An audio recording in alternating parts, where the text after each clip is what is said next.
the Father, the Son, the Holy Spirit. Where is? Di ba sa Google Map, pag may hinahanap ka, restaurant, hotel, simbahan, where is? Sa Waze, ganyan din, Waze. It will give you the direction. Tuturo sa'yo. Minsan ako, may kinakasal ako sa Manila, hindi ko naman alam the best way to go there. Where is? It will guide you. It will define. That's very easy, isn't it? You can physically pinpoint where is San Fernando, where is St. Joseph Chapel Clark. Hindi ka masyadong mawawala. GPS. We can also have the old style map. But I would like to ask, where is the kingdom of God? If we proclaim Jesus as king, he must have a kingdom. Pwede ka bang hari? Wala namang kaharian. Pwede nyo i-check. I-Google map ninyo, where is the kingdom of God? Makaituro kayo sa isang templo, sa isang chapel ng isang mga Protestant. I don't know, but it might lead you nowhere. Because as Jesus said, my kingdom does not belong here. As Jesus was facing Pilate, if my kingdom belongs here on earth, my assistants will be fighting for me. But my kingdom is not here. But maybe the truth is the kingdom, sabi ni Jesus, my kingdom is in you. My kingdom is in your heart. Kaya nga, mahirap ituro. Kasi nasa bawat isa sa atin. It's everywhere. Wherever someone is baptized, someone believes, someone lives the Word of God and proclaims Jesus as our King and Lord. There, the kingdom is. Doon ang paghahari ng Diyos. Nung bata ako, hanggang ngayon, meron kaming Cristo Rey. Yung old image ng Christ the King. Parang sinasabi namin, even our house, our home, is where the kingdom of God, where God reigns, His will is realized. Kaya mahirap. Because it's not material. It's not physical. It's not a place. It's not an address. It is not a territory. It is where we are. And Father, it's a purely spiritual thing. No. Ikaw, ako, kinakatawan natin. We represent. We embody. Ang aking katawan, ang aking pagkatao represents the kingdom of God. In our life, in our lifetime. But there are many kingdoms, there are many emperors, there are many kings, there are many dictators, there are many despots who try to destroy, to stop, to suppress the kingdom of God. You know this. History tells us from the very beginning, Jesus is already crucified. And His disciples, 12 of them, only John survived, but the rest, they were martyred. And earlier, after that, the blood of the martyrs, sabi nga ni Tertullian, na church historian, the blood of the martyrs watered the seeds of Christianity. Parang pinagdilig daw sa umpisa ng ating simbahan ang dugo ng mga martir. Many kings tried to suppress by killing Christians, by bombing our own churches, by burning churches, destroying anything that is about our faith. So far, they are not successful. We are here, and we are still growing. A statement that the kingdom of God has no end. In fact, meron pa ako minsan, pag medyo sumisikat na yung mga tao, medyo magaling na sila, o successful na sila, mayaman sila, powerful na, influential na, they begin to think that they are gods or better than God. Kahit favorite ko po yung Beatles. Kinakanta-kanta natin yan. Meron siyang member, nung medyo sikat siya, late 60s and early 70s. Talagang, dinudumog sila, daming tao. They feel they are the center of the world during that time. Sabi ba naman ni John Lennon, "We are more famous than Jesus Christ." Where is John Lennon now? He was gunned down by his own fan na fanatic. Parang humingi ng yung kanyang pirma, autograph sa kanyang harap ng kanyang bahay sa New York. Parang he was pushed around by the famous John Lennon. He gunned his own idol. He died. Nandun siya sa cemetery ng New York. There is this philosopher, his name is Nietzsche. I think he's German yata. Si Nietzsche, he's a writer and a philosopher. He experienced the atrocities of World War I. And the worst part of World War II, ang daming namatay. He could not explain, kung may Diyos, siguro hindi niya pinabayaan to. There must be no God. Kaya gumawa po siya ng libro. Ang title ng kanyang libro, God is Dead. Nietzsche, kanyang title. And then, in the 60s, Nietzsche died. Namatay na rin siya. Tapos, in his own burial, on his own cemetery mausoleo, somebody entered into his place. Binandalize po ang kanyang sementeryo, kanyang kalagayan doon. Parang may fanatic din naman ng Diyos. Dinagay, Nietzsche is dead. God. Parang, God will remain. Kings and emperors, they come and go. Powerful people can be powerful for their lifetime. Or maybe presidents until their term. Maybe they could extend it for another one. But after that, only God remains. There are many empires. Meron pong Persian Empire, Byzantine Empire, Hellenistic Empire, the Roman Empire, in fact. And yet, where are these empires now? But the kingdom of God, until now, it grows. Mamaya nga lang, mayroon akong baptism na naman eh. Every day, may binabaptize ako. Minsan ako na sumusuko sa baptism. It means we are growing. And I heard, even abroad, Christianity and Catholic faith is now growing. It was a spark. Kung mayroong mabuting ginawa yung pandemya, ang konting maganda, it awakened faith more than material dependence. Na-realize ng marami nung pandemic, kahit pala mayaman ka, pag nasa ICU ka na, linagyan ka na ng dito, you cannot depend on your wealth or your influence. And they begin to depend not on the material things anymore, but on our prayers to God. That is why the kingdom of God is within you and in me. And other than being in our personal life, it is also among us sa ating pagsasama in kayarihan ng Diyos at yung busal tamo in our own situation and how we relate with one another.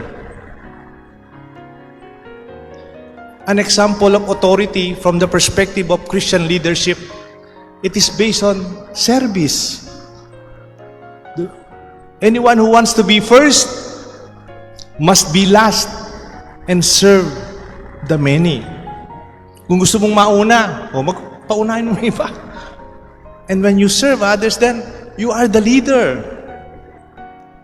Christian leadership talks about humility. And Jesus acknowledged a non-Christian and a non-Jews, a Gentile named, he was a high position in the Roman Empire. He's a centurion. And yet he said, lumapit kay Jesus yung centurion. A very powerful man, a man of authority. And yet he said, Lord, can you heal my slave? Hindi ba siya may sakit yung kanyang slave? Sabi ni Jesus, tara, puntahan natin. Sabi niya, no, Lord.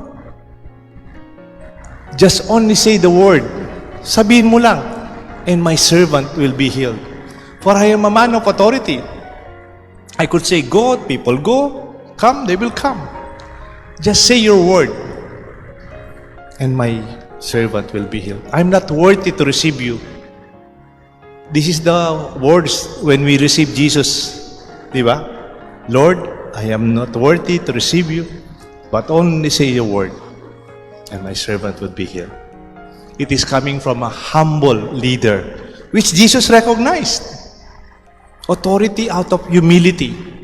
Authority out of service. And even authority that gives hope. Yung pangunguna ng bibigay pag-asa. Hindi yung nakakatakot. Di ba may expression si Mao Zedong? Si Mao Zedong. Sabi niya, political power runs from the barrel of the gun. Pero Jesus, baligtad. Sabi ni Jesus, do not be afraid. I am here. Alam niyo nung parang nalulunod na yung mga disciples, pamamatay na tayo dito. Merong bagyo sa river, sa lake. And then Jesus came and then to assure them, do not be afraid. It is I. And many times Jesus assured those who are almost hopeless in His God's mercy. He gave them hope. Do you remember the woman caught in adultery? Papatayin na siya. In shame, mapapahiya siya. She will be stoned by old men. Kasi makasalanan siya. She was caught in adultery. Then Jesus said, sino sa inyo walang kasalanan? Sige, mauna kayo. They all left one by one. And then Jesus said, had no one judged you? Sabi ni Jesus, go. I neither judge you, but sin no more. And she gave him new hope. Jesus gave him new hope. A beginning that she could celebrate life again. New chance. You know, 2025, this year, next Sunday, bagong taon na sa atin, our new liturgical calendar, si Pope Francis declared 2025 as the Jubilee Year of Hope. Parang ang tema ng darating na panahon, pag-asa. Huwag kayong mawalan ng pag-asa sa inyong kalooban. Ko masisira, Lord. Because I believe in God. Sinasabi natin, after my homily, we will pray, I believe in God, and His kingdom will now no end. Kaya nga po, I realize we are called to assure each other in our own share of leadership. I believe, especially here at Clark, many among you are leaders. Bring the spirit of Christian leadership that is humble, serving, and giving hope. Hindi yung kinakatakutan lamang o nagmumura pag nagagalit, nawawala sa sarili. Ang problema lang nila, how to defend themselves. Hindi man nila problema ang mga tao. Mayroon pong isang book. Ang title ng book, Leaders Eat Last. This is inspired by practice of Marines. Alam niyo po yung mga Marines, parang segment of military to, specialized military. mga Marines. Pag kumakain daw sila sa mess hall, ang unang pinapakain nila yung mga mababa yung mga rangko. Mga private siguro. Pero yung mga higher officials nila, they stand on the side while their people eat. And after the soldiers have eaten, leaders eat last. Parang ganun din sa mga magulang, di ba? Papakain mo na yung mga bata, pagtapos na yung mga bata, yung sobra-sobra, tayo naman. Simon Sinek wrote this book, and part of the subtitle is Why We Form Tribes. Tribal leaders provide sense of security and protection to their people. Di ba po noon, wala namang bakod, wala namang protection ng mga tribes. They stay in wilderness, and then they can be snatched by wild animals. They can be beaten by snakes or even attacked by another tribe. Alam niyo po ba nakakatulog yung mga tribes noon in the middle of a very dangerous forest? Somebody watched over them. Merong hindi natutulog. Sino yon? The leader. The leader protects the tribe. That's why they feel protected, they feel safe, and they can rest well. This is the assurance of the presence of Jesus in our midst. I am with you. Do not be afraid. Meron pong isang hindi ko masyadong naintindihan sa prayer natin. Sabi niya, Our Father who art in heaven, holy be thy name. Tapos, thy kingdom come. Hindi ba maling grammar nun? Dapat we come to your kingdom. I come. I go to the US. I go to Japan. I go to the US. I go to Japan. I go to Singapore. You go. I go to the kingdom. Pero siya, baligtad eh. Thy kingdom come. It is the kingdom that comes to us. Simply, it means, it is not our effort that the kingdom of God belongs and comes to us. It is by the grace of God. At sabi pa nung next line, your will be done on earth as it is in heaven. When we allow the will of God to be realized in our lives. Magtapos lang po ako sa isang personality, intriguing personality who tried to destroy many countries and even the Catholic Church. Ang pangalan niya po, Napoleon Bonaparte. Si Napoleon Bonaparte, when he was king, he was supposed to be crowned by the Pope. Noong unang panahon, yung coronation ng mga emperor, yung Santo Papa ang dumarating para koronahin sila. Emperor of Germany, Emperor of France, Emperor of New Great Britain, and so on, Italy. Nung siya po'y kinokoronahan ng Santo Papa, kinuha ba naman ni Napoleon yung korona niya? Tapos, pinakita, tapos kinurunuhan niya sarili niya. Parang sinasabi niya, my authority does not belong from God. It comes from me. And he began to campaign, military campaign, to expand France. Around Russia and parts of different Europe. And then, kala niya, kaya niya lahat. People resisted. At meron po siyang natalo siya dun sa Waterloo, the Battle of Waterloo. From there, he was exiled at St. Helena in 1815. Alam niyo po, there's something interesting that saw the conversion of Napoleon in a diary. Dahil doon, nakakulong po siya sa isang island. May diary si Napoleon. And you know what he wrote in the diary of this fallen emperor? Idol niya kasi yung mga leaders ng Rome. Yung mga Caesars. Idol niya yung mga leaders ng Germany. Yung mga Charlemagne. At saka yung leader niya, si Alexander the Great ng Greece. May sinulat po sa kanyang diary before he died. Let me read to you an excerpt. When Napoleon Bonaparte was exiled in the island of St. Helena, He said, "Where are the Caesars? Where are the Alexander the Great? Where are the Charlemagne, the leaders of Germany, of Greece and Rome? They ruled in violence and brute force. Nung sila yung nanguna, talagang may army sila, matapang sila, kinakatakutan sila. But where are this kingdom now? Nasaan sila? Wala na. But there is this man, sabi ni Napoleon, there is this man who led his people in humility, service, love, and mercy.